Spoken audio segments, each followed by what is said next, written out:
ভারতবর্ষ। এখানে তিনটে, ওখানে তিনটে, সেখানে তিনটে ঘেউ।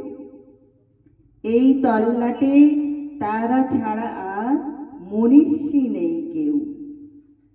হারে রে রে রে রে চিৎকার শুনে সবাই পগার পার। কেবল একটা হাবাগোবা ছেলে, নাম ভুলে গেছে তার। তার দু চোখের দৃষ্টি কেমন স্বপ্নের মতো নীল। আমির খানের মুখের সঙ্গে একটু রয়েছে মিল। সবাই ধরল, মারল, বলল, বল জয় সিয়ারাম।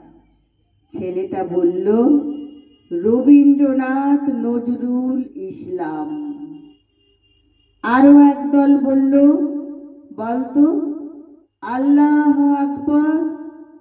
ছেলেটা বলল, ধীরজিও আর অতীশ দীপঙ্কর। সবাই ধরল, মারল, বলল, কোনখানে তোর ঘর?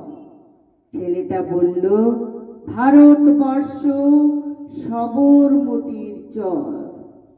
নমস্কার।